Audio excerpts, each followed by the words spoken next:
जीवन जियो ऐसा कि दुनिया जीना चाहे तुम्हारे जैसा। तो कुछ करो, कुछ आगे बढ़ो, न रहो न निराश करो मन को, खूब मेहनत करो, स्वाध्याय करो, अपने अवगुणों को दूर भगाओ, नए नए गुण विकसित करो और आगे बढ़ो, लक्ष्य तय करो, लक्ष्य की तरफ बढ़ो, जीत आपकी है। जब तक आप हमारे वीडियोस को शेयर करते हैं और लोग जुड़ते हैं, कुछ सवाल जवाब का सिलसिला चलेगा, तब तक एक छोटी सी कहानी आप लोगों के लिए, क्योंकि हमारा मकसद होता है कि जीवन जियो ऐसा कि दुनिया जीना चाहे तुम्हारे जैसा। तो जब आप दुनिया में कुछ विशेष सोचेंगे, कुछ विशेष करेंगे, कुछ अच्छा करेंगे, तो दुनिया आपके जैसा भी जीना चाहेगी, आपसे कुछ सीखेगी। हम जो युवा वर्ग होते हैं या जो भी गृहस्थ आश्रम से भी जुड़े हैं, उनके मन में एक ही अनिश्चित भाव जगा रहता है, वो है अनिश्चितता का या असफलता का। तो पिछले वीडियोस में भी मैंने सफलता पे बात की थी। आज भी हम बात करेंगे सफलता की, कि हमारे जीवन में सफलता की कुंजी क्या है। क्योंकि आपको पता है ना, जीवन में कुछ भी करोगे, जीवन में कुछ भी देखना है तो आपको एक चाबी चाहिए। चाबी नहीं है तो आप कोई भी ताला खोल नहीं सकते हो। तो आपको जीवन में जीने के लिए एक कुंजी चाहिए, एक सफलता के लिए एक चाबी चाहिए। और जब तक आपके पास चाबी नहीं होगा, आप खोल नहीं पाओगे। तो हमारे जीवन की सफलता की कुंजी है क्या? आज इस विषय पे एक छोटी सी कहानी, किसी बड़े गुरुजी का कहानी को पढ़ने के बाद जो समझ में मुझे आई, तो मैं आपके साथ आज शेयर करूँगा। क्योंकि आजकल एक प्रथा प्रचलित है कि विद्यार्थी जब BA MA या यूनिवर्सिटी की कक्षाएं पास कर जाती हैं, उत्तीर्ण कर लेता है, तब उसे एक उपाधि प्रदान की जाती है। और उपाधि प्रदान के समय एक समारोह आयोजित किया जाता है, जिसको उस कॉलेज की, उस यूनिवर्सिटी का दीक्षांत समारोह के नाम से जाना जाता है।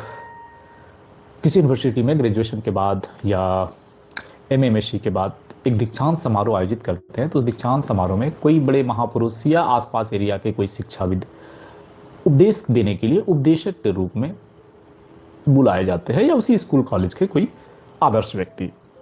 और ये प्रणाली हमारे गुरुकुल के समय भी प्रचलित थी। उपनिषद काल में भी विद्या प्राप्ति के बाद शिष्य गुरु से अंतिम उपदेश के लिए जब प्रार्थना करता था, तो गुरुजी जो उन्हें एक शिक्षा प्रदान करते थे, उसमें एक वाक्य जरूर होता था, स्वाध्यायान प्रमद। यानी स्वाध्याय से कभी प्रमद मत करना। यहाँ पे स्वाध्याय का मतलब पे हम गंभीर चर्चा करेंगे, और प्रमद का मतलब आपको पता है कि प्रमद का मतलब होता है कि स्वाध्याय से दूर मत भागना। कि पुराने समय में जो हमारे शिक्षाविद थे, गुरुजी थे, वो कहते थे स्वाध्यायान प्रमद, स्वाध्याय से कभी प्रमद नहीं करना है, यानी स्वाध्याय से कभी दूर नहीं भागना है। परंतु आज के समय में अनेक युवक युवतियां, लड़के, पढ़े लिखे लड़के इस शब्द का कि स्वाध्याय से कभी दूर मत भागना, इसका अर्थ ये निकालते हैं कि स्वाध्याय करना है, बट कोई पढ़ लेना है, कोई भी विषय वस्तु को पढ़ लेना है, किसी भी पुस्तक को पढ़ लेना है। यहाँ तक कि विदेशी भाषाओं के कुछ अश्लील उपन्यास भी दिन भर पढ़ लिए, वो भी स्वाध्याय समझ लेते हैं। इस प्रकार करने पर जीवन में सफलता के स्थान पर उन्हें असफलता मिलने लगती है। तब वे इस उपदेश को निरर्थक समझ लेते हैं। वो कहते हैं ये जो लिखा हुआ लाइन है, पंचलाइन कि स्वाध्याय प्रमद, वो गलत है, वस्तुतः वो स्वाध्याय है नहीं। और फिर आप अपने कार्य क्षेत्र में असफल होने लगते हैं और कहते हैं कि ये जो पंचलाइन ऊपर वाले ने, पूर्वजों ने दिया, स्वाध्याय प्रमद, कि स्वाध्याय से प्रमद नहीं करना है, ये गलत है। लेकिन ऐसा है नहीं। ऐसा क्यों नहीं है?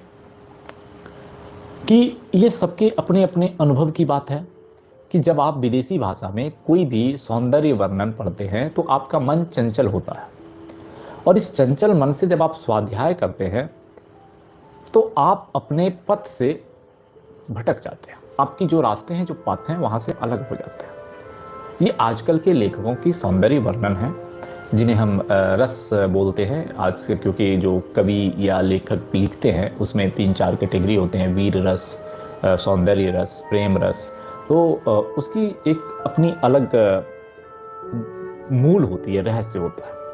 आप पढ़ते होंगे रामायण में, महाभारत में महर्षि वाल्मीकि ने, आपके वेद व्यास जी ने भी इस पर बहुत चर्चा की है, प्रेम रस पे, सौंदर्य रस पे। परंतु कभी भी सीता जी के सौंदर्य का वखान सुनकर किसी भी व्यक्ति के मन में माँ जगत जननी के अलावा किसी भी प्रकार का चंचलता नहीं आती होगी। उनके मन में माँ सीता सौंदर्य रूप में जगदम्बा या जगत जननी ही होती है, और श्रद्धा से आपका सर उनके चरणों में नत रहता है। क्योंकि तुलसी के अनुसार, बाबा तुलसी के अनुसार, हमारे महर्षि वाल्मीकि के अनुसार राम से बड़ा सौंदर्य कोई नहीं है। सूरदास के अनुसार, माँ मीरा के अनुसार कृष्ण से बड़ा सौंदर्य किसी में नहीं है, माँ राधा से बड़ा सौंदर्य किसी में नहीं है, रुक्मिणी से बड़ा सौंदर्य कोई नहीं है। और उन रस को पढ़ने के बाद भी आपके मन चंचल नहीं होते। वस्तुतः एक अगाध प्रेम और जो आपकी श्रद्धा है वो उनके ऊपर अटूट बढ़ जाती है। तो ऐसा नहीं है कि जो आजकल की कल्पना, चूंकि कल्पनाशील है आजकल के उपन्यास, और कल्पना से जो सौंदर्य बोध कराया जाता है, वहाँ से जो आपके मन चंचल होते हैं, पिता पथ पर भ्रष्ट होते हैं, ये आपकी असफलता का सबसे बड़ा कारण है। जबकि स्वाध्याय जीवन में सफलता की अमोघ कुंजी है। स्व का तात्पर्य ही होता है अपने आप, अर्थात आत्मा।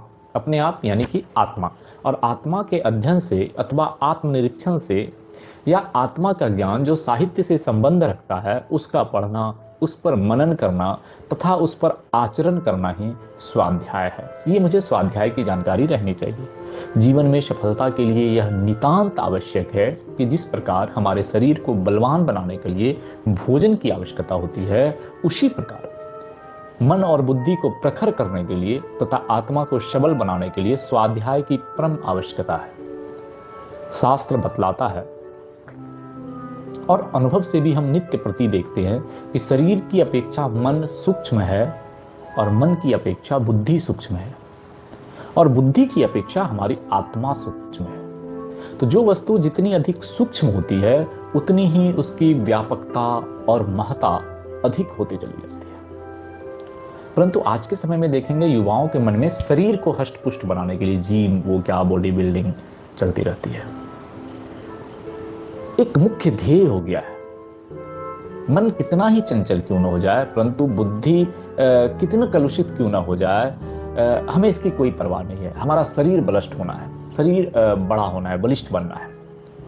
जिस भारत भूमि में मानव का ध्येय आत्मज्ञान होता था, और शारीरिक तप करके ऋषि मुनि जितने भी ज्ञान प्राप्त करते थे, तपस्या से प्राप्त करते थे, तप करके करते थे, और शारीरिक तप करके भी मनुष्य प्रभु की खोज में लीन रहता था। उन्हें अपने शरीर को बलिष्ठ बनाने की कोई चिंता नहीं रहती थी।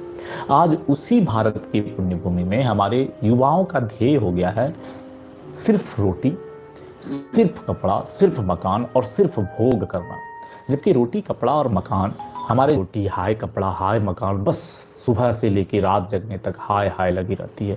जबकि रोटी, कपड़ा, मकान आपके लिए ज़रूरत है, क्योंकि आपके शारीरिक निर्वाह के लिए जो आवश्यक सामग्री चाहिए, उसमें रोटी, कपड़ा, मकान आते हैं।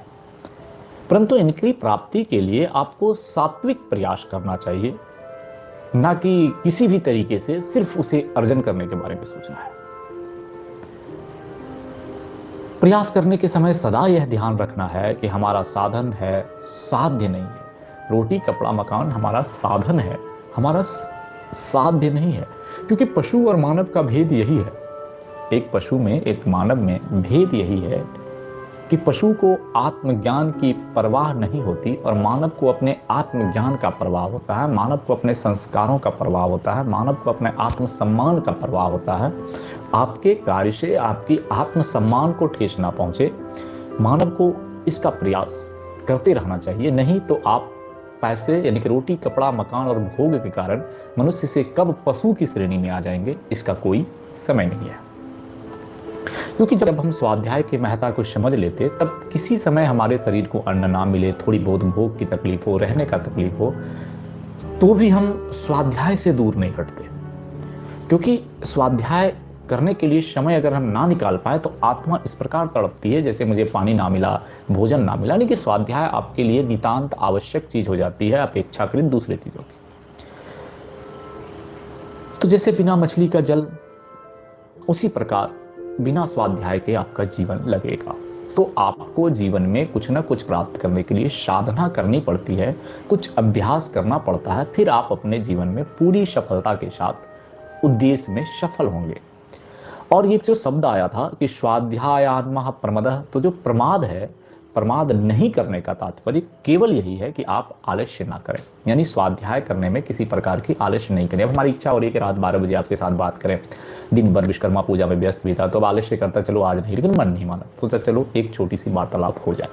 आलस्य ना करें, क्योंकि अगर उचित कार्यों को करने में आलस्य करेंगे तो उस समय आप अनुचित कार्यों को करने लगेंगे। और समय अमूल्य है, धन की अपेक्षा समय का मूल्य कई गुना अधिक है। गया हुआ धन आप पुनः प्राप्त कर सकते हैं, परंतु गया हुआ समय लौट के नहीं आएगा। जो समय आपने बर्बाद कर दी वो नहीं लौटेगा, क्योंकि समय आपके पास बहुत कम है और कार्य हर किसी के पास बहुत अधिक है। तो आपको सावधानी के साथ समय को खर्च करना पड़ेगा। समय को व्यर्थ की चीज़ों में, व्यर्थ के भोग में, व्यर्थ के प्रमाद में, व्यर्थ के व्यसन में नष्ट नहीं करना चाहिए, क्योंकि जीवन हर किसी के जीवन में एक लक्ष्य होना है। क्योंकि मेरा टैगलाइन है, जीवन जियो ऐसा कि दुनिया जीना चाहे तुम्हारा जैसा।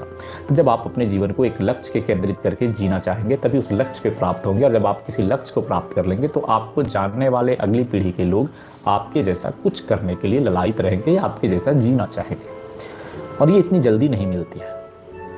तो आप अपने लक्ष्य को निर्धारित करें, उसी हिसाब से अपना कार्यक्रम बनाएं और अपनी सारी चेष्टाएं उस लक्ष्य को प्राप्त करने के लिए सहायता करने वाली एक यंत्र के रूप में विकसित करें। जो चेष्टा उस लक्ष्य में सहायक ना हो उसको प्रमाद समझकर तुरंत छोड़ दें। ये हमारे लक्ष्य के विपरीत काम है, मुझे नहीं करना। मानव का यह स्वभाव है कि वो अपनी प्रशंसा करता है और दूसरों में दोष देखता है और दूसरों से अपनी ही प्रशंसा सुनना पसंद करता है। जिसे आत्मा आपकी धीरे धीरे धीरे धीरे गंदी होती जाती है, पतित होती जाती है, और आप धीरे धीरे वही पसंद करते हैं कि सब कोई मुझे पसंद करो, लेकिन मैं हर किसी में एक दोष देखूंगा। परंतु स्वाध्यायशील व्यक्ति दूसरों की जगह अपनी आत्मा का निरीक्षण करते रहता है, सुपरविजन करते रहता है, और वो अपने अवगुणों पे ध्यान देता है। इससे क्या है कि वो अपने अवगुणों पर चिंतन करके उसको दूर करने का प्रयास करता है, और हर किसी दिन स्वाध्याय से नए ज्ञान को प्राप्त करके नए नए गुण अपने अंदर विकसित करने की कोशिश करती है। क्योंकि अपने अवगुणों को और दूसरे के गुणों को बढ़ा चढ़ाकर देखना स्वाध्यायशील व्यक्ति का एक स्वभाव बन जाता है। एक स्वाध्यायशील व्यक्ति कभी भी अपने गुणों को और दूसरे को अवगुण को नहीं देखता। वो हर किसी में कुछ ना कुछ उसके गुण को देखता और हर समय अपने अवगुणों को देखता है। अपने अवगुण को दूर करता, दूसरे के गुण को ग्रहण करता, और इस तरह स्वाध्यायशील व्यक्ति धीरे धीरे सहने सहने अपने जीवन में अपने लक्ष्य की तरफ बढ़ता चला जाता है और सफलता की जो सीमा रेखा है उसे पार कर जाता है। तो इस कहानी से हमें यही शिक्षा मिलती है कि अगर हम स्वाध्यायशील हैं, यानी अपने आप पे हर रोज अध्ययन कर रहे हैं, अपनी आत्मा के सूक्ष्म रूप को अध्ययन कर रहे हैं, तो अपने अवगुणों को पकड़ पा रहे हैं, तो उस अवगुणों को दूर करके और आम जनमानस के गुणों को पकड़ पा रहे हैं, तो उसको अपने में ग्रहण करके या अपने अंदर की कुछ एक सकारात्मक ऊर्जा का विकास करके जीवन में सफल हो सकते हैं। और प्रमुख रूप से वस्तुतः सफलता की यही एक कुंजी है जो जीवन में आपको आगे लेके जाती है।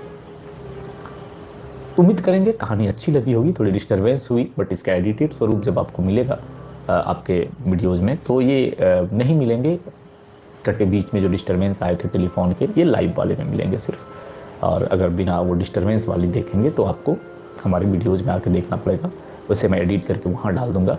परंतु आज इतना ही, और हमारी इस टैग लाइन को याद रखिए कि जीवन जियो ऐसा, दुनिया जीना चाहे तुम्हारे जैसा।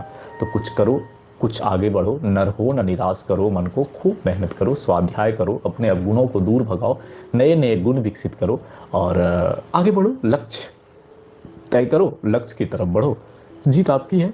बाकी आज अनुमति दीजिए अपने मित्र इंजीनियर CM झा को, और ऐसे ही प्रेम बनाए रखिए। वीडियो अगर अच्छी लगी, कहानी अच्छी लगी, थोड़ी भी मोटिवेशन आपके अंदर जगी, तो लाइक शेयर सब्सक्राइब जरूर कर लीजिएगा, क्योंकि हमारे कुछ 4-5 चैनल हैं। आप अगर डिस्क्रिप्शन में जाएंगे तो सब में कुछ ना कुछ अच्छी चीज़ें बताने देखने की कोशिश करते हैं।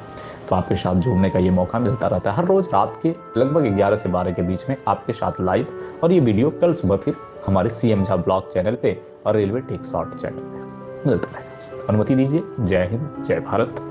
हम सब खुशहाल हों, आगे बढ़े, जीवन को लक्ष्य को प्राप्त करें। धन्यवाद।